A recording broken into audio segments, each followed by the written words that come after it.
Hello everyone and welcome to the part 2 of Matter in Our Surroundings. Part 1 में हमने states of matter के बारे में पढ़ा। हमने सॉलिड, लिक्विड, गैस और प्लाज्मा और बोस-आइंस्टाइन कंडेंसेट के बारे में भी पढ़ा। हमने पांचों स्टेट्स ऑफ मैटर को बहुत अच्छे से देखा, है ना? जिसमें मैंने आपको बताया था सॉलिड, लिक्विड और गैस तो बहुत ही ज़्यादा इंपॉर्टेंट है। डेप्थ में दे रखी हैं आपके सिलेबस में। आई होप आप लोग रिवाइज करके आए होंगे। मुझे पूरी उम्मीद है, आप लोगों पे पूरा विश्वास है मेरे चंदू चैंपियनों, तुम पे पूरा ही भरोसा है मुझे कि तुम रिवाइज़ करके आए होगे, तुमने नोट्स अच्छे से बनाए होंगे और फिर तुम यहाँ प्रकट हुए हो।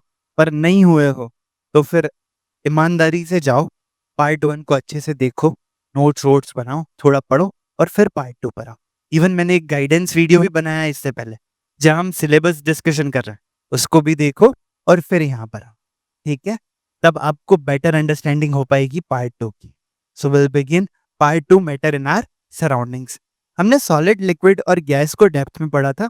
उसके कुछ एग्जांपल्स और देख लेते हैं, एक बार छोटा-सा रिवीजन ले लेते हैं, फिर हम आगे चलते हैं, ठीक? Solid, liquid and gas. देखो, सॉलिड, लिक्विड और गैस, ये आपके सॉलिड का स्ट्रक्चर था, जहाँ पार्टिकल्स ऑफ सॉलिड, ये तो हमें पता है कि सबके पार्टिकल्स कैसे होते हैं, बहुत स्मॉल होते हैं। पर सॉलिड के पार्टिकल्स के बीच में फोर्स ऑफ अट्रैक्शन बहुत ज़्यादा होता है, इसलिए इनके बीच में जगह बहुत कम होती है। ये बिल्कुल पास-पास में क्लोज़ली पैक्ड स्ट्रक्चर है सॉलिड का, है ना? इनका शेप फिक्स होता है ना? यहाँ लिखा है, it is hard and does not change its shape easily. ये कैसे होते हैं? हार्ड होते हैं, कठोर होते हैं और अपना शेप ईज़िली चेंज नहीं करते हैं। ये क्या होते हैं? सॉलिड होते हैं, है ना? एग्ज़ाम्पल, ये stylus, fan, table, chair, text books, bag, salt, sugar. हाँ जी, सॉल्ट और शुगर भी किसका एग्ज़ाम्पल है? सॉलिड का, है ना? अभी और आगे डिस्कशन करेंगे इस लिक्विड। देख देख सकते हो, सॉलिड के कंपैरिज़न में इनके पार्टिकल्स के बीच में क्या है? स्पेस है और इसका कोई फिक्स स्ट्रक्चर नहीं है। जैसे सॉलिड एकदम परफेक्ट स्ट्रक्चर में है ना, शेप्ड है, ऐसा नहीं है ये। ये कैसे हैं? इट कैन फ्लो, ये फ्लूइड हैं, ये फ्लो कर सकते हैं क्योंकि इनका फोर्स ऑफ अट्रैक्शन सॉलिड से कम है, इनके बीच में थोड़ी-सी जगह है और ये क्या कर सकते हैं? ईज़िली फ्लो कर सकते हैं। Its change its shape according to the container. जिस भी कंटेनर में आप इसको डालोगे, उसके अकॉर्डिंग ये क्या करते हैं? लिक्विड अपना शेप चेंज कर लेते हैं।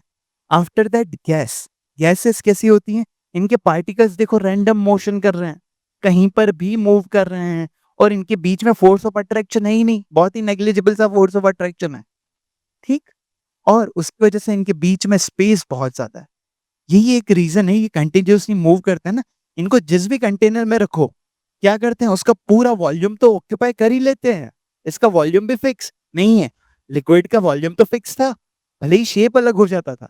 इसका तो ना शेप फिक्स है, ना वॉल्यूम फिक्स है।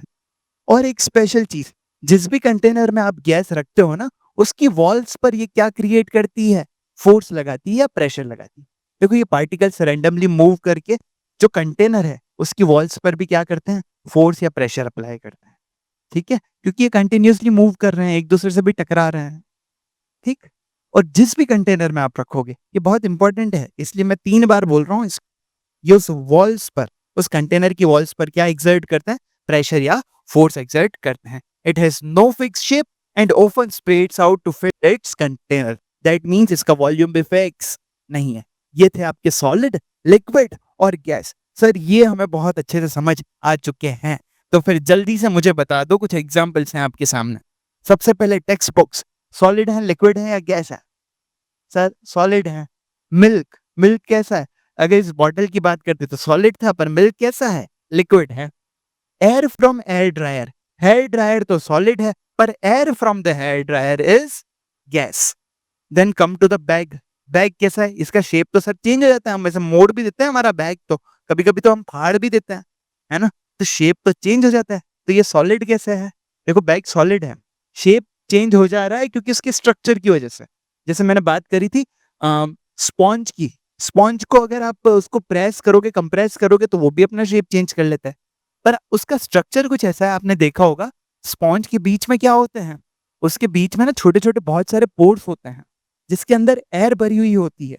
इसलिए जब आप स्पॉन्ज को कंप्रेस करते हो, वो एयर बाहर निकल जाती है और वो कंप्रेस हो जाता है, अपना शेप क्या कर लेता है, चेंज कर लेता है।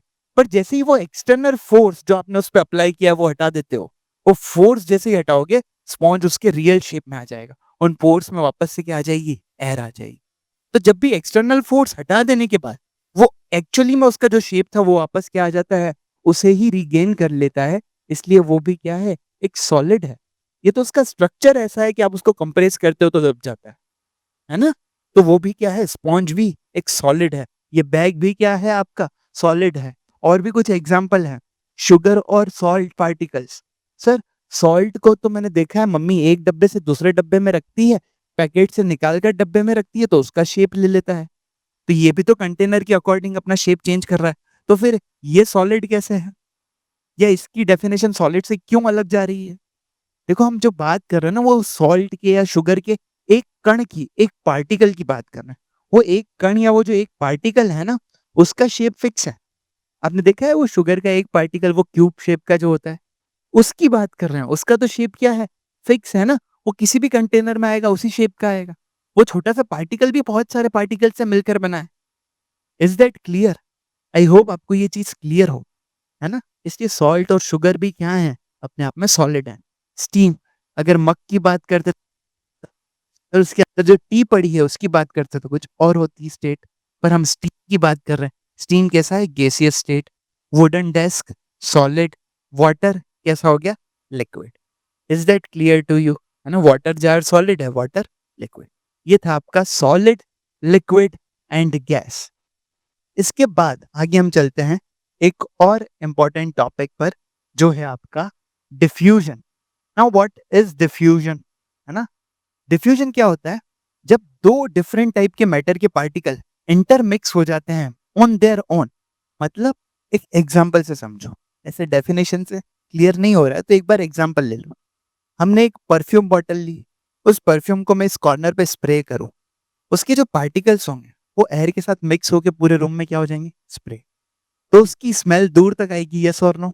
यस सर, बिल्कुल आती है। क्या आपने कोई फोर्स लगाया उन पार्टिकल को, चिल्लाया कि चुपचाप मिक्स हो जाए, या पकड़ के लेके गए आप उनको, मिक्स हो जाओ एयर के पार्टिकल्स के साथ? क्या ऐसा किया आपने परफ्यूम के पार्टिकल्स के साथ? नहीं। वो खुद से ही क्या हो गए, इस वाटर वेपर में या एयर के पार्टिकल्स के साथ क्या हो गए, मिक्स हो गए ऑन देयर ओन। तो जब दो डिफरेंट टाइप के पार्टिकल्स ऑफ मैटर खुद से ऑन देयर ओन, ये की वर्ड है ऑन देयर ओन, जब ये खुद से क्या हो जाते हैं, इंटरमिक्स हो जाते हैं, that intermixing of two different type of particles is called diffusion. देखो definition, intermixing of particles of two different types of matter on their own is called diffusion. Clear हुआ? ये डिफ्यूजन ना मैटर की property है। Yes, ये solid में, liquid में और गैस तीनों में होता है डिफ्यूजन। ठीक है। और अपन ने लास्ट टाइम देखा था एक एग्जांपल, हमने पोटेशियम परमैंगनेट लिया था, एक पर्पल कलर का वाटर सॉल्यूशन बनाया था, रिमेंबर दैट? तो वो भी क्या हो रहा था, वो पोटेशियम परमैंगनेट जो सॉलिड था, वो उस वाटर में जो कि लिक्विड है, खुद से ही क्या हो रहा था, डिसॉल्व हो गया था। खुद से ही इंटरमिक्सिंग हो गई थी उन पार्टिकल्स की। तो वो भी क्या था, किसका एग्जाम्पल था? वो भी डिफ्यूजन का एग्जाम्पल था। सॉल्ट जो है वो वाटर में घुल जाता है अपने आप। हाँ, आप उसको स्टिर कर देते हो, थोड़ा सा हिला देते हो, जिससे वो प्रोसेस स्पीड अप हो जाता है। अगर आप उसको छोड़ दोगे वो घुल जाएगा अपने आप, नमक भी। ऐसे ही आप ना शुगर सॉल्यूशन भी, शुगर अपने आप वाटर में घुल जाएगी। टाइम ज्यादा लग सकता है, और उस प्रोसेस को फास्ट करने के लिए आप उसको स्टिर कर देते हैं, हिला देते हैं, शेक कर देते हैं, पर अपने आप वो भी क्या हो जाते हैं, घुल जाते हैं। इस प्रोसेस को भी क्या बोलते हैं, डिफ्यूजन। जब दो डिफरेंट टाइप के particle on their own intermix हो जाए। Diffusion is the property of matter. It is based on the motion or movement of its particle. क्या कह रहे हैं, हमने चार प्रॉपर्टीज देखी थी of the particle of matter. Remember that four characteristics. First, वो बहुत स्मॉल होते हैं। Second, have space between them. Third, continuously moving. And fourth, there is a force of attraction between the particles of matter. तो उन चारों properties में से सबसे बेस्ट प्रॉपर्टी जो डिफ्यूजन को डिस्क्राइब कर सके, जो डिफ्यूजन को एक्सप्लेन कर सके, वो कौन सी है पता है? आप गैस करो, इन चारों में से कौन सी प्रॉपर्टी डिफ्यूजन को बेस्ट डिस्क्राइब कर रही है? तो वो प्रॉपर्टी होगी the movement of particle, motion, है ना? अगर मैं कहूं कि ये जो परफ्यूम हमने स्प्रे किया, वो परफ्यूम जो लिक्विड के पार्टिकल हैं, वो एक ही जगह बैठ जाएँगे सर, हम तो मूव करेंगे ही नहीं, है ना? हम क्यों एयर पार्टिकल्स के साथ वहाँ तक जाके मिक्स हो जाएँ? अगर वो मूव ही नहीं करेंगे, तो डिफ्यूज़न हो पाएगा क्या? तो इन चारों प्रॉपर्टीज़ में से सबसे इम्पोर्टेंट प्रॉपर्टी जो डिफ्यूज़न को एक्सप्लेन करती है, वो है मोशन ऑफ द पार्टिकल। क्योंकि पार्टिकल खुद ब खुद इंटरमिक्स हो रहे हैं, मतलब वो खुद ब खुद एक जगह से दूसरी जगह जा रहे हैं, मूवमेंट कर रहे हैं, तब जाके डिफ्यूज़न पॉसिबल हो पा रहा है। ठीक है? तो वही लिखा है, diffusion is the property of matter which is based on the motion और movement of its particle. It is a natural process, it takes place in solid, liquid and gas. तीनों में ही होता है, सॉलिड में भी, लिक्विड में भी, gas में भी। सॉलिड में कैसे, एक एग्जांपल आपको दिखाता हूँ। आपने कभी ब्लैक बोर्ड पे चॉक से लिखा है ना? उसको आप महीनों के बाद आपने कुछ लिख दिया, उसको महीनों के बाद आप जाना और उसको रब करना, मिटाना। वो ईज़िली मिटेगा ही नहीं, है ना? वो ईज़िली क्यों नहीं मिट पाता? क्योंकि वो जो चॉक के पार्टिकल हैं वो भी कैसे हैं, सॉलिड है। और वो सॉलिड जो है वो बोर्ड के साथ क्या हो जाता है, चॉक के पार्टिकल्स डिफ्यूज़्ड हो जाता है, इंटरमिक्स हो जाता है। इसलिए उनको जब तक अब गीला कपड़ा नहीं पोंछा जाएगा, तब तक वो क्लियर होगा क्या? नहीं होगा। ठीक, ये बात भी समझ आई? तो वो भी एक डिफ्यूज़न का एग्ज़ाम्पल। ऐसे बहुत सारे एग्ज़ाम्पल्स हो सकते हैं, कुछ हम देखेंगे। ठीक? The rate of diffusion increasing on increasing the temperature of the diffusing substance. यानी कि जब हीट किया जाता है, किसी चीज़ को गर्म किया जाता है, तो रेट ऑफ डिफ्यूज़न बढ़ जाता है। आप एक ठंडे पानी में सॉल्ट को डिसॉल्व करो और एक गुनगुने पानी में नमक को घोलो। देखना वो गुनगुने पानी वाला जल्दी हो जाएगा। क्यों? क्योंकि जैसे ही आप टेम्परेचर बढ़ा देते हो, हीटिंग करते हो, तो रेट ऑफ डिफ्यूजन भी क्यों बढ़ जाता है, उसका भी एक रीज़न है ना? तो पार्टिकल्स का मूवमेंट ना बढ़ जाता है जब जैसे ही हम उनका टेम्परेचर बढ़ाता है। अभी मैं आपको एक रोड क्रॉस करने को बोलूँ, आपको चप्पल पहन रखे हैं भरी धूप में, आप इज़िली कर लोगे, क्या दिक्कत है? यही चप्पल उतार के वो गरम रोड क्रॉस करो। ऐसे दौड़ के करोगे ना, ऐसे बढ़िया ऐसे दौड़ते हुए दिखोगे, गरम पैर जलेंगे। आपने एक ठंडे तवे पे कभी ऐसे पानी छिड़को, नॉर्मली क्या पड़ा रहेगा? एक गरम तवे पे ऐसे पानी छिड़को, है ना? नाचने लग जाता है वो पानी। क्या रीज़न है? उन पार्टिकल्स का मोशन बढ़ जाता है because of the heat. Temperature बढ़ने के साथ मूवमेंट ऑफ पार्टिकल्स भी बढ़ जाता है। और हमने देखा था कि डिफ्यूजन तो किस पर डिपेंड करता है? The motion, the movement of the particle. इसलिए डिफ्यूजन भी क्या होता है? बढ़ जाता है। The rate of diffusion increases by increasing the temperature of diffusing substance. ठीक? Particles of matter are continuously moving as they possess kinetic energy.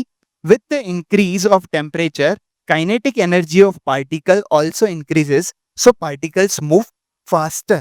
इसका क्या मतलब है सर? ये काइनेटिक एनर्जी क्या होती है? थोड़ा सा देखो इसको, थोड़ा सा आपको और डिटेल में एक्सप्लेन करते हैं। There are two types of energy, two types of energy.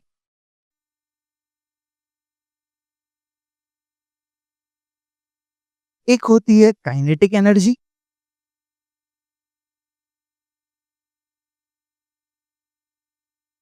और एक होती है पोटेंशियल एनर्जी। अब सर ये काइनेटिक एनर्जी क्या है, ये पोटेंशियल एनर्जी क्या है?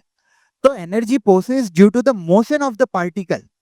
किसी चीज में कोई मूवमेंट है, मोशन है, आप खेल रहे हो, कूद रहे हो, उसकी वजह से आप में जो एनर्जी है, due to the movement of the particle, that energy is known as kinetic energy. उसको हम क्या बोलते हैं? Kinetic energy. जो मूवमेंट या मोशन की वजह से पार्टिकल्स की बात होती है। क्या बोला मैंने? द एनर्जी प्रोसेस due to the motion of the particle is known as kinetic energy. एक एनर्जी और होती है जिसे हम क्या कहते हैं? Potential energy. अभी आप अपने घर में मस्ती से बैठे हुए हो, ये वीडियो देख रहे हो, अभी भी आप में एनर्जी है। वो एनर्जी जो अपनी पोजीशन की वजह से एक पार्टिकल में होती है, ठीक है? उसे हम क्या बोलते हैं? Potential energy. पोजीशन की वजह से है वो पोटेंशियल एनर्जी, मूवमेंट की वजह से है, मोशन की वजह से है वो काइनेटिक एनर्जी। तो वही हम कह रहे हैं। क्या? जब भी आप किसी चीज का टेम्परेचर बढ़ाते हो, है ना? किसी डिफ्यूजिंग सब्सटेंस का टेम्परेचर बढ़ाते हो, तो क्या होगा? उसके पार्टिकल्स का मोशन बढ़ जाएगा। जब मोशन बढ़ जाएगा, मोशन की वजह से कौन-सी एनर्जी? काइनेटिक एनर्जी भी क्या होती है? इंक्रीज़ होती है।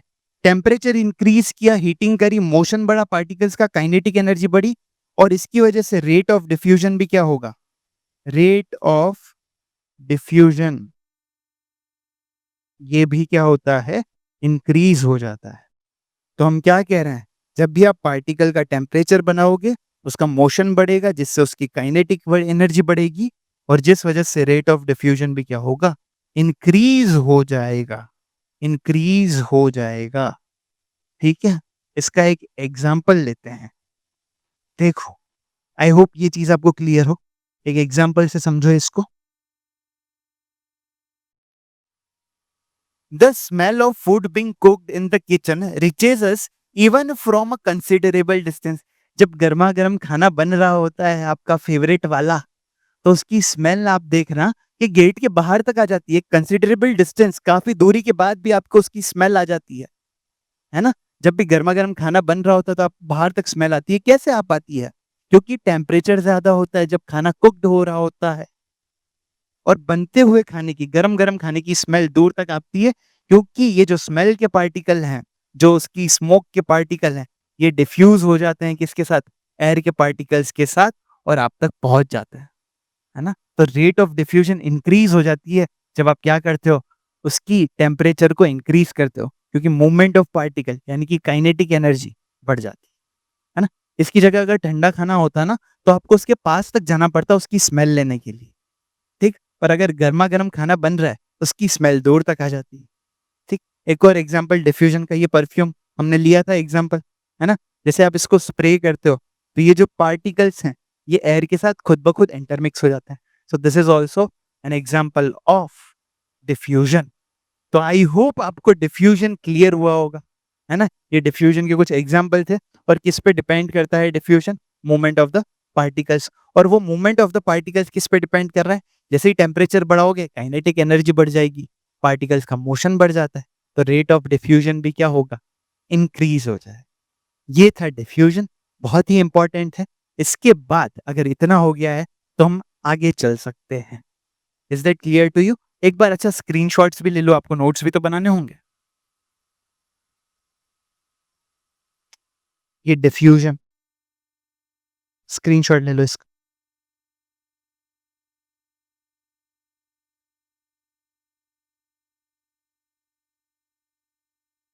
इसका भी एक स्क्रीनशॉट ले लो।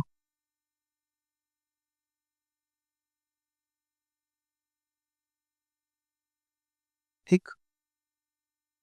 और ये कुछ एग्ज़ाम्पल हैं डिफ्यूज़न के। इसको भी स्क्रीनशॉट में रख लो, फिर हम आगे चलते हैं।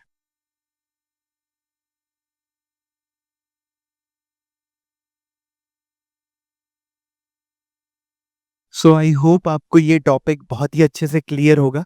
तो अब हम आगे चलते हैं, है ना? हमने जो कैरेक्टरिस्टिक्स देखे थे of the particle of matter, एक बार उसको थोड़ा-सा हम रिवाइज़ कर लेते हैं, है ना? कुछ एग्ज़ाम्पल्स हैं, देखो। The particles of matter have space between them, हमने देखा था। क्या एग्ज़ाम्पल्स लिखे हुए हैं?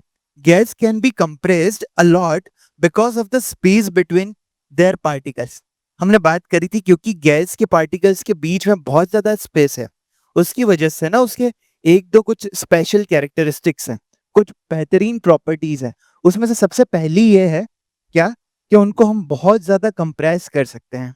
आपने एग्ज़ाम्पल देखे थे, एलपीजी और सीएनजी, लिक्विड पेट्रोलियम गैस, है ना? और कंप्रेस्ड नेचुरल गैस। एलपीजी जो सिलेंडर आपके घरों पे आते हैं, गैस के सिलेंडर, वो क्या है? वो गैस को कंप्रेस करके रखा हुआ है सिलेंडर्स में। तो गैसें हाईली कंप्रेसिबल हैं। हमने देख रखा है वैसे ये। और क्या, इसी का एक एग्ज़ाम्पल हमने देखा था कि हम एक शुगर सॉल्यूशन बनाते हैं, तो शुगर जो है वो डिसअपीयर हो जाती है ना? घुल जाती है पानी में, और वाटर के वॉल्यूम में देयर इज़ नो राइज़, कोई चेंज भी नहीं आता। कहाँ जाती है वो शुगर पार्टिकल्स, कहाँ चले जाते हैं? तो वो स्पेस को ऑक्यूपाई कर लेते हैं, जो कि वाटर पार्टिकल्स के बीच में था। इससे हमें ये क्लियर होता है कि particles of matter have space between them. और हमने देखा था, particles of matter attract each other, that means there is a force of attraction between the particles of matter. और हमने ये भी देखा था कि सबसे ज्यादा किस में होता है? सॉलिड में फोर्स ऑफ अट्रैक्शन सबसे ज्यादा होता है, गैस में सबसे कम होता है, इसलिए उनका मोशन ज्यादा होता है, उनमें काइनेटिक एनर्जी ज्यादा है। वो अपनी वॉल्स पे, कंटेनर की वॉल्स पे क्या लगाती हैं? एक फोर्स, एक प्रेशर एक्सर्ट करती हैं, ठीक? तो हम सीधी-सी बात करेंगे, ये हम पढ़ चुके हैं ऑलरेडी। सॉलिड में फोर्स ऑफ अट्रैक्शन मैक्सिमम होता है, आफ्टर दैट लिक्विड, और सबसे कम किसमें होता है? गैस में, ठीक?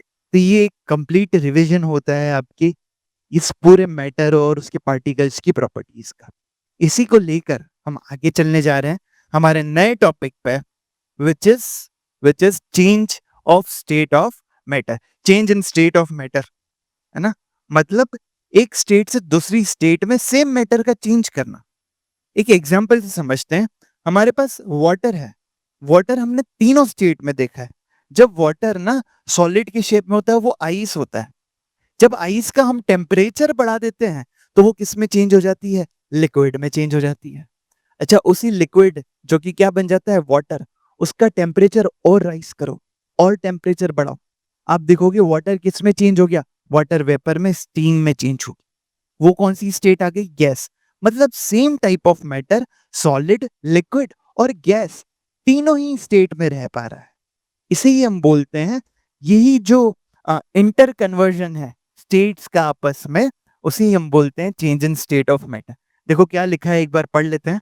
The phenomenon of change from one state of matter to another and then back to the original state. देखो जो गैस बन गया, जो स्टीम बन गई, उसको आप कूल डाउन करोगे, कूलिंग करोगे, उसको आप ठंडा करोगे तो वो वापस किस में चेंज हो जाएगी? स्टीम में चेंज हो, स्टीम जो है वो वाटर में चेंज हो जाएगा। उस वाटर को आप फ्रीजर में रख दो और कूलिंग बढ़ाओ और उसका टेम्परेचर गिरा दो, वो किस में कन्वर्ट हो जाएगा? वो सॉलिड में, आइस में चेंज हो जाएगा, है ना? तो ये एक वाइस वर्सा प्रोसेस है। Matter can change its state. For example, water can exist three states of matter: solid as ice, liquid as water, and gas as water vapor. तो तीनों ही स्टेट में क्या कर पाता है? वाटर रह पाता है। Is that clear? तो हम यही देखेंगे कि हम ये स्टेट ऑफ मैटर्स कैसे चेंज कर सकते हैं। यानी कि हम क्या कह रहे हैं? हम कह रहे हैं कि change of state of matter कैसे हो सकता है। इसके दो तरीके हैं, देयर आर टू वेज।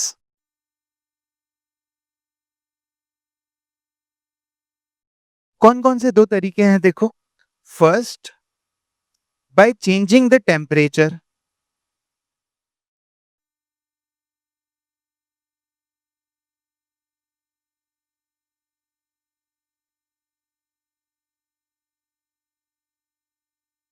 क्या करके? टेम्परेचर को चेंज करके आप क्या कर सकते हो? स्टेट को चेंज कर सकते हो मैटर की। और एक और मेथड है, by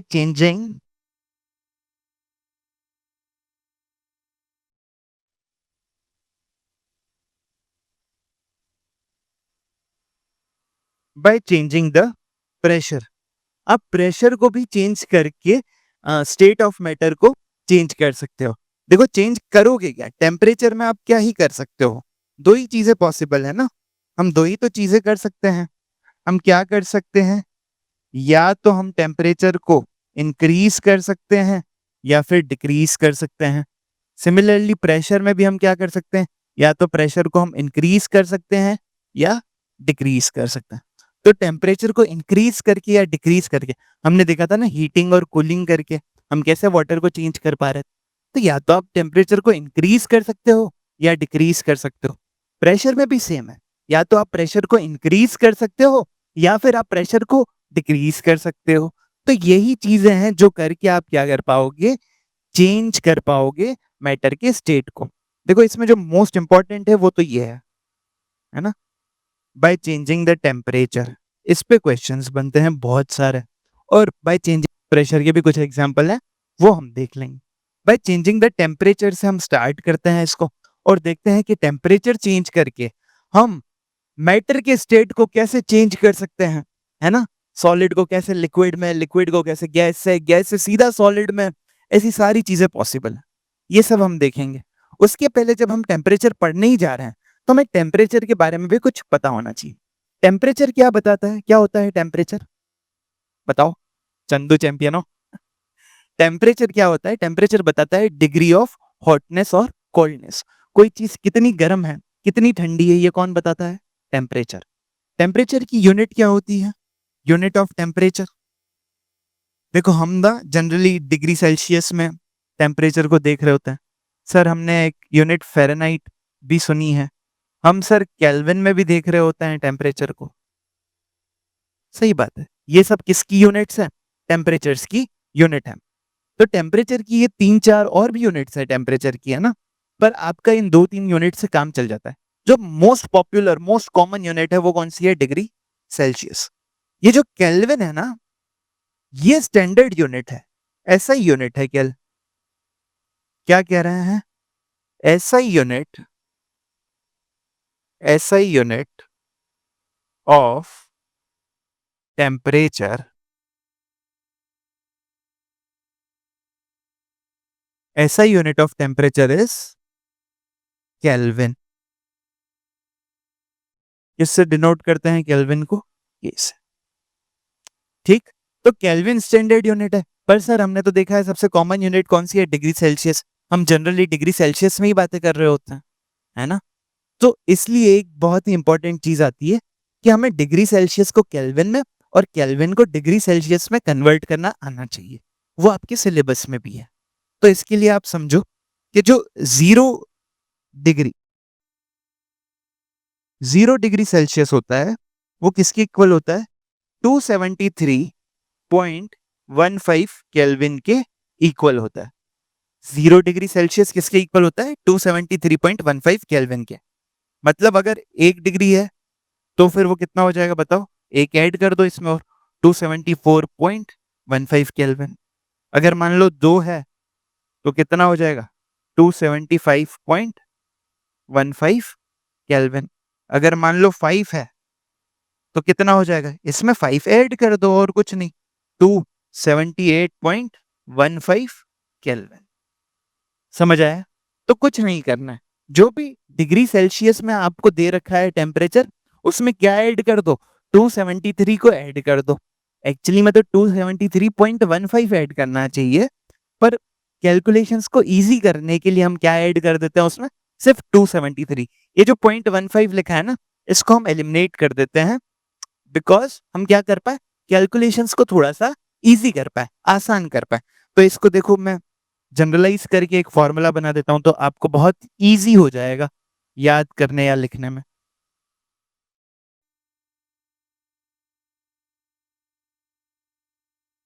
temperature in kelvin equals to 273 plus temperature in degree Celsius. ठीक? ये आप लिख लेना, तो इससे आपको बहुत ईज़ी हो जाएगा। अब कोई भी आपको टेम्परेचर दे रखा है, मान लो मुझे दे रखा है 25 डिग्री सेल्सियस और इसको किस में चेंज करना है? केल्विन में चेंज करना है। जल्दी से मुझे बताओ कितना होगा? जल्दी से करो, है ना? आपको पूरे 10 सेकंड दे रहा हूँ मैं। 1, 2, 3, 4, 5, 6, 7, 8, 9, 10। आई होप आप लोगों ने कर लिया होगा। क्या हो जाएगा बोलो? भाई डिग्री सेल्सियस में दे रखा है, केल्विन में निकालना है, तो केल्विन में टेम्परेचर कितना हो जाएगा? 273 प्लस 25 कितना हो गया बोलो? 298 केल्विन। ठीक? और इसका ही जस्ट अपोजिट क्या? कि आपको अगर टेम्परेचर किस में दे रखा है? आपको टेम्परेचर केल्विन में दे रखा है और डिग्री सेल्सियस में निकालने को बोले तो ये केल्विन में टेम्परेचर माइनस कर देना 273, ये प्लस में है इधर माइनस में आ जाएगा और आपको क्या मिल जाएगा? Temperature in degree Celsius. For example आपको टेम्परेचर दे रखा है, अ, मान लो एक एग्जांपल ले लेते हैं, 473 केल्विन और इसे बताना है डिग्री सेल्सियस में। क्या करो? इस 473 में से क्या माइनस कर देंगे? 273। कितना आ जाएगा? 200 डिग्री सेल्सियस। ये इसका आंसर हो जाएगा। क्या करना होता है? केल्विन में पूछे 273 डिग्री सेल्सियस में प्लस कर दो और उसका अपोजिट। इस तरीके से आप किसी भी टेम्परेचर को केल्विन से डिग्री सेल्सियस और डिग्री सेल्सियस से केल्विन में चेंज कर देते हो। तो ये चीज आपको आनी चाहिए, आपके सिलेबस में भी है। इस पे एक दो क्वेश्चन अक्सर पूछ लेता है, इसी तरह के क्वेश्चन आते हैं। ठीक, एनसीईआरटी में स्टार्टिंग के एग्जांपल्स भी इनसाइड द टेक्स्ट बुक, और जो पीछे टेक्स्ट बुक के क्वेश्चन दे रखे हैं एक्सरसाइज में भी स्टार्टिंग क्वेश्चन इस पे ही है। वो आपके लिए होमवर्क है ना, उतना करके आना ताकि हम बेटर पढ़ सके। चले नेक्स्ट आ गया। ओके, तो देखो टेम्परेचर को चेंज करके, यानी कि इंक्रीज करके या डिक्रीज करके हम स्टेट ऑफ मैटर कैसे चेंज कर सकते हैं? हम या तो कूलिंग कर पाएंगे या हीटिंग कर पाएंगे, है ना, दो ही चीजें हैं, या तो टेम्परेचर बढ़ा पाएंगे या कम कर पाएंगे। एक एग्जांपल से हम यहाँ समझ रहे हैं, हमारे पास सॉलिड फॉर्म में वाटर है, यानी कि हमारे पास क्या है, आइस है। जब हम इसका टेम्परेचर बढ़ाएंगे, यानी कि क्या करेंगे, हम इसको क्या देंगे बोलो, इसको हम देंगे हीट। तो ये किससे चेंज हो जाएगा, आइस मेल्ट हो जाती है, हमें पता है। तो इस प्रोसेस को हम क्या बोलते हैं, मेल्टिंग बोलते हैं। इसी का एक और नाम जो आप क्लास 9th में ज्यादा यूज करोगे ना, वो है फ्यूजन। इसी का एक और नाम क्या है, फ्यूजन। यानी कि सॉलिड का लिक्विड में चेंज होना क्या कहलाता है, फ्यूजन। और ये कब होगा, जब टेम्परेचर हम क्या करेंगे, बढ़ाएंगे, हीटिंग करेंगे। अच्छा, वाटर को और हीट दो, लिक्विड स्टेट में है, इसकी और हीटिंग करो और हीट प्रोवाइड करो इसको, क्या होगा, ये लिक्विड गैसियस स्टेट में चेंज हो जाएगा, वाटर वाटर वेपर यानी स्टीम में चेंज हो जाएगा। और इस प्रोसेस को क्या बोलते हैं हम, वेपोराइजेशन। क्या बोलते हैं, वेपराइजेशन। भाई वाटर वाटर वेपर में चेंज हो रहा है, vaporization. Liquid to gas is called vaporization. इसका उल्टा, अगर ये स्टीम को मैं ठंडा करूं, कूलिंग प्रोसेस करूं, टेम्परेचर को कम कर दूं, तो ये स्टीम किस में चेंज हो जाएगी, अगेन किस में चेंज हो जाएगी, वाटर में चेंज हो जाएगी, है ना। इसका एक एग्जांपल मैं आपको बताता हूं। हमारी एयर में भी ना वाटर वेपर होती है, ठीक। तो आपने कभी ठंडे पानी का ग्लास देखा है, उसकी सरफेस पर ठंडे पानी के ग्लास के बाहर ना पानी की बूंदें आ जाती हैं। वो क्या है, क्योंकि वो वाटर वेपर जो गैसियस स्टेट में है, उसका टेम्परेचर कम हो जाता है उस ग्लास के सराउंडिंग्स, इसलिए वो किस में चेंज हो जाती है, गैस से लिक्विड में चेंज हो जाती है। कैसे हुआ, बाय कूलिंग। इस प्रोसेस को बोलते हैं कंडेंसेशन। क्या बोलते हैं, कंडेंसेशन।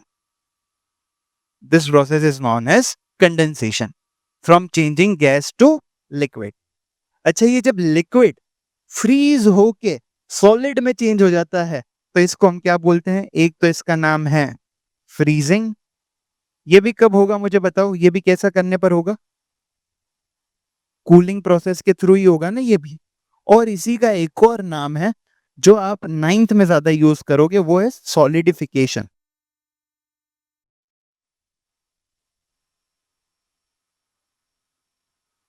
है ना। लिक्विड का सॉलिड में चेंज होना सॉलिडिफिकेशन, या फिर वाटर का फ्रीज होना फ्रीजिंग। दोनों ही नाम इंपॉर्टेंट है, दोनों ही याद रखना है।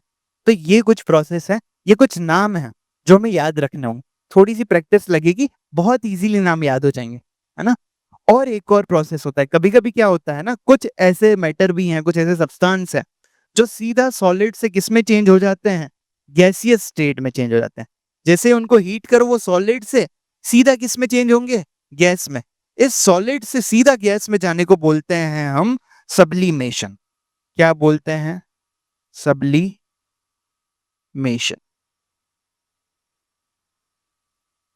सब्लिमेशन। और इसका अपोजिट क्या, जब इनको ठंडा किया जाता है तो ये सीधा ही किस में चेंज हो जाते हैं, ये जो गैस है वो सीधा सॉलिड में, बिना लिक्विड में कन्वर्ट हुए सीधा सॉलिड में चेंज हो जाती है। और इसको हम बोलते हैं डिपोजिशन। इसको हम बोलते हैं डिपोजिशन। ठीक, कई बार ना आपके क्वेश्चंस में ये डिपोजिशन वर्ड नहीं आता है। आपको ऑप्शंस मिल जाएंगे ऐसा कुछ कि जो स्टीम है वो सीधा सॉलिड में चेंज हो रही होगी, और वहां पे ऑप्शंस में सब्लिमेशन ही लिखा होगा। अगर कभी डिपोजिशन नहीं है तो सब्लिमेशन को ही टिक कर देना, है ना, बाय चांस अगर डिपोजिशन नहीं है। नहीं तो एक्यूरेट आंसर क्या हो जाएगा उसका, deposition. Is that clear, I hope ये आपको पूरी तरह से क्लियर होगा। ठीक, देखो सॉलिड का गैस में चेंज होना, सॉलिड का गैस में चेंज होना, ये भी प्रोसेस तो कौन सा हो जाएगा? प्रोसेस तो हो जाएगा हीटिंग, है ना? क्या कहलाता है? सब्लिमेशन। और गैस का सॉलिड में कन्वर्ट होना क्या कहलाता है? आपका डिपोजिशन। ये कौन सा प्रोसेस हो जाएगा? कूलिंग। ठीक। अगेन यहां देखो, गैस का लिक्विड में चेंज होना, गैस किस में चेंज हो रही है? लिक्विड में। कैसे होगी गैस लिक्विड में चेंज? कैसे होगी? कूलिंग से होगी या फिर मुझे बताओ हीटिंग से होगी? गैस लिक्विड में चेंज हो रही है, मतलब ये कौन सा प्रोसेस है? कूलिंग प्रोसेस है। और गैस का लिक्विड में चेंज होना क्या बोलते हैं हम उसको? कंडेंसेशन। और लिक्विड का गैस में चेंज होना, लिक्विड का गैस में चेंज होना क्या कहलाता है आपके लिए? Liquid to gas, liquid to gas is called vaporization. ये किससे होगा? हीटिंग से होगा। और लास्ट, सॉलिड से लिक्विड में चेंज होना क्या कहलाता है? मेल्टिंग। और लिक्विड से सॉलिड में चेंज होना क्या कहलाता है? Freezing. Solid to liquid melting का एक और नाम मैंने दिया था फ्यूजन, और लिक्विड टू सॉलिड फ्रीजिंग का एक और नाम हमने दिया था सॉलिडिफिकेशन।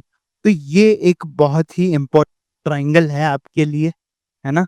मैथ्स में ट्राइंगल चैप्टर बड़ा इंपॉर्टेंट है, वैसे ही ये ट्राइंगल आपके लिए साइंस में बहुत इंपॉर्टेंट है। इसे आप बना लेना अच्छे से, ताकि आप ये सारी चीजें याद हो सकें। आफ्टर दैट देखो, ये प्रोसेस में एक्चुअली में हो क्या रहा है वो समझते हैं। भाई सॉलिड जो है वो लिक्विड में चेंज हो रहा है, लिक्विड जो है वो गैस में चेंज हो रहा है। पर एक्चुअली में क्या होता है? देखो लिखा है, when the temperature of the matter is, जब हम किसी मैटर का क्या इंक्रीज करते हैं? टेम्परेचर इंक्रीज करते हैं, क्या होता है बताओ? The kinetic energy of the particles of matter also increase. जैसे हम टेम्परेचर बढ़ाते हैं, हमने पढ़ा था ना कि काइनेटिक एनर्जी, मूवमेंट भी पार्टिकल्स का क्या होता है? बढ़ जाता है। टेम्परेचर इंक्रीज करोगे, काइनेटिक एनर्जी भी क्या होगी? पार्टिकल्स की बढ़ जाएगी। जब काइनेटिक एनर्जी बढ़ेगी तो मुझे बताओ, जो पार्टिकल्स ऐसे पास पास में थे, मान लो सॉलिड है ना? सॉलिड है मतलब पार्टिकल्स कुछ ऐसे हैं पास पास, इसको आप क्या दे रहे हो? इसको आप हीट कर रहे हो, इसका टेम्परेचर आप क्या कर रहे हो? बढ़ा रहे हो।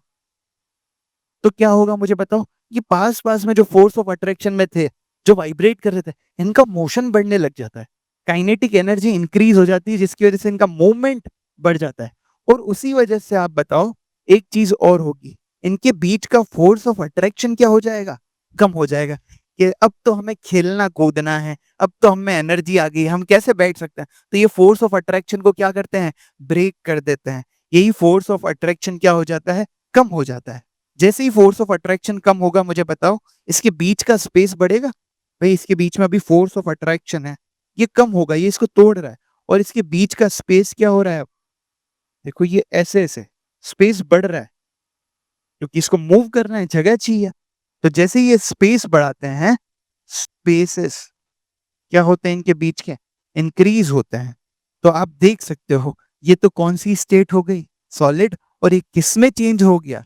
लिक्विड में। ये सॉलिड हीटिंग करने पर किस में चेंज हो गया?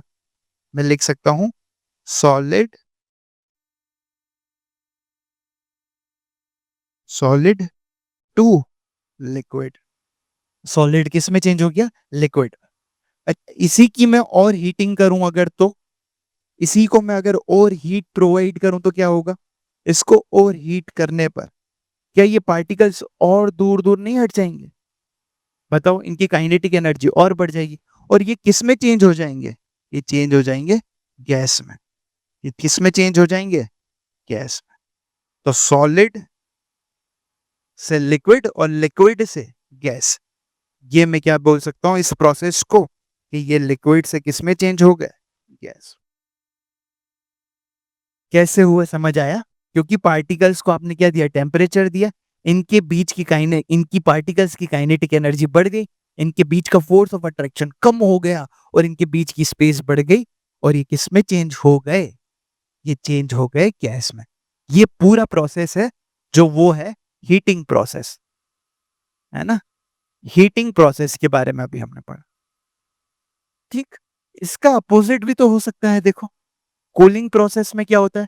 When the temperature of matter is decrease, जब हम क्या करते हैं, टेम्परेचर ऑफ मैटर को क्या करते हैं, डिक्रीज करते हैं, टेम्परेचर को कम कर देते हैं, तो मुझे बताओ क्या उनकी काइनेटिक एनर्जी भी कम होगी, उनका मोशन भी कम हो जाएगा। जब मोशन कम हो जाएगा तो उनके बीच का स्पेस भी कम हो जाएगा, पार्टिकल पास पास में आ जाएंगे, स्पेसेस भी क्या हो जाएंगे, कम हो जाएंगे। जब स्पेस कम हो गया भाई, मान लो ऐसे दूर दूर पार्टिकल्स है ना, इनका आपने क्या किया, कूलिंग किया, टेम्परेचर कम किया, तो ये पास पास में आने लगे, इनके बीच का स्पेस कम हो गया। जब स्पेस कम हो गया तो मुझे बताओ एक चीज और होगी क्या, इनके बीच का फोर्स ऑफ अट्रैक्शन बढ़ गया, फोर्स ऑफ अट्रैक्शन बढ़ गया। और फोर्स ऑफ अट्रैक्शन ज्यादा तो किस में होता है, सॉलिड में, तो ये लिक्विड किस में चेंज हो गया, सॉलिड में। ठीक, और यही अगर आपने गैस के पार्टिकल से किया होता तो वो गैस पहले किस में चेंज हो जाती, लिक्विड में, और फिर लिक्विड से सॉलिड में। करके बता दूं क्या, वो भी लिख देते हैं चलो। तो कूलिंग प्रोसेस में क्या होता है, गैस चेंज होती है लिक्विड में, और लिक्विड किस में चेंज हो जाता है, सॉलिड में। ये गैस के पार्टिकल हैं, बहुत दूर दूर है ना, there is no force of attraction. जब इनका टेम्परेचर आप कम कर दोगे, कूल कर दोगे, तो इनके बीच का स्पेस कम होने लगेगा, और ये किसमें चेंज हो जाएंगे, किसमें चेंज हो जाएंगे बोलो, ये ऐसा कुछ फॉर्म ले लेते हैं, और ये फॉर्म तो हम जानते हैं किसका होता है, लिक्विड का होता है। सो इस तरह से हम क्या कर सकते हैं, चेंज ला सकते हैं किसमें, मैटर के स्टेट में, solid to liquid, liquid to gas, gas to liquid, liquid to solid, solid to gas, और गैस टू सॉलिड। एक और लास्ट जो हमने देखा था वो यही था ना, कि सॉलिड टू गैस और गैस टू सॉलिड, क्या बोलते थे उस प्रोसेस को, जल्दी से बताओ, क्या बोला था हमने, कुछ सब्सटेंस जो सीधा ही किससे, सॉलिड से गैस में चेंज हो रहा है ना, सॉलिड से सीधा ही किस स्टेट में चेंज हो रहे हैं, गैसियस स्टेट में चेंज हो रहे हैं, उस प्रोसेस को हम बोलते हैं सब्लिमेशन। और गैस से सीधा सॉलिड में आ जाते हैं बिना लिक्विड में चेंज हुए, उसको हम क्या बोलते हैं, डिपोजिशन। तो सब्लिमेशन और डिपोजिशन के कुछ बेहतरीन एग्जांपल्स हैं, है ना। एक तो आपका, आपको ध्यान हो, नेफ्थलीन बॉल्स, नेफ्थलीन, नेफ्थलीन क्या होता है, आपने व्हाइट कलर की बॉल्स देखी होंगी, आपकी मम्मी जो विंटर क्लोथ्स होते हैं उनको, है ना, जब उनका काम खत्म होता है तो आपके पेरेंट्स, मम्मी जो भी, वो उन क्लॉथ्स को लेके ट्रंक में या बेड में रख देते हैं, फिर उनमें एक व्हाइट कलर की बॉल्स ऐड कर देते हैं। फिर जब 6-7 महीने बाद जब भी कभी आप उन ट्रंक को वापस खोलते हो ना, तो वो बॉल्स नहीं होती हैं, एक अजीब सी स्मेल आ रही होती है। ये बॉल्स कीड़े मकोड़ों को दूर रखती है, पर गायब हो जाती हैं, जाती कहाँ है, वो सॉलिड से खुद ब खुद क्या होती है, कुछ टाइम बाद लिक्विड में बिना चेंज हुए गैसियस स्टेट में चेंज हो जाती है, सॉलिड टू गैस हो जाती हैं। वो होती हैं आपकी नेफ्थलीन बॉल्स। तो ये तो एक बहुत ही कॉमन और फेमस एग्जाम्पल है। उसके बाद कैम्फर, कैम्फर, कैम्फर मतलब आपका कपूर, है ना, कर्पूर गौरम करुणावतारम, जब आरती के बीच में पढ़ा जाता है तो हम कपूर जलाते हैं। क्या करता है कपूर भी, सीधा ही कपूर सॉलिड से गैसियस स्टेट में चेंज हो जाता है, उसके स्मोक में, धुएं में चेंज हो जाता है, आपने देखा है ये तो एग्जाम्पल। और भी कुछ एग्जाम्पल्स हैं इसके, एक होता है एंथ्रासीन, एंथ्रासीन, एंथ्रासीन भी क्या करता है, एंथ्रासीन भी सीधा सब्लिमेशन शो करता है, मतलब सॉलिड से गैस में। और भी इसके एग्जाम्पल हैं, अमोनियम क्लोराइड हो गया जैसे, अमोनियम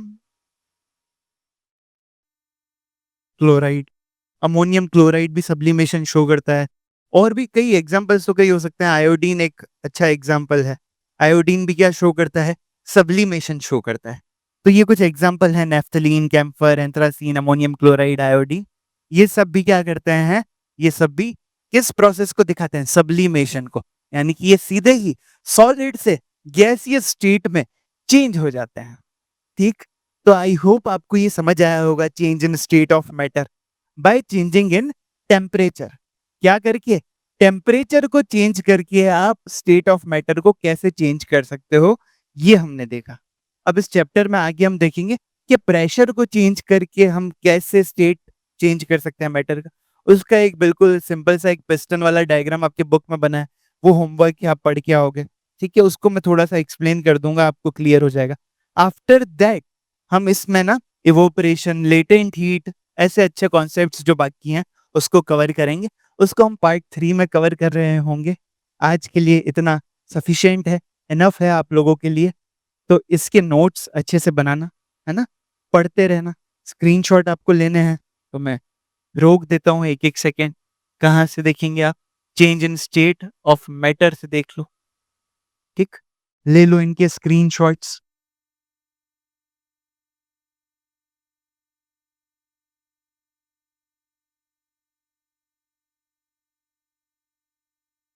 ले लो इसका भी स्क्रीनशॉट लो जल्दी से। डन? ये इंपॉर्टेंट है, इसको अच्छे से नोट्स में लिखना।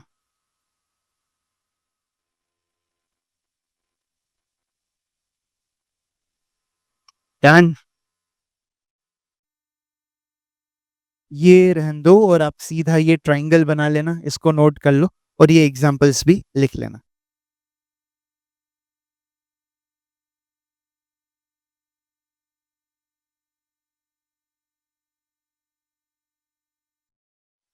ठीक, तो आई होप आपको आज का लेक्चर अच्छा लगा होगा, समझ आया होगा। अगर आपके कोई डाउट्स हैं तो मुझे कमेंट सेक्शन में बताओ यार, उसको भी सॉल्व करेंगे, है ना? बहुत ही मजे से हम पार्ट 3 को भी पढ़ेंगे। तब तक अच्छे से ईमानदारी से पढ़ते रहना। पार्ट 1 नहीं देखा है तो देख के आओ, इसको कंप्लीट करो। आई होप आपको सारी चीजें समझ आई हो और वन बाय वन हम बहुत कुछ कर रहे होंगे। So that's it for today. I will see you in the next class. Bye.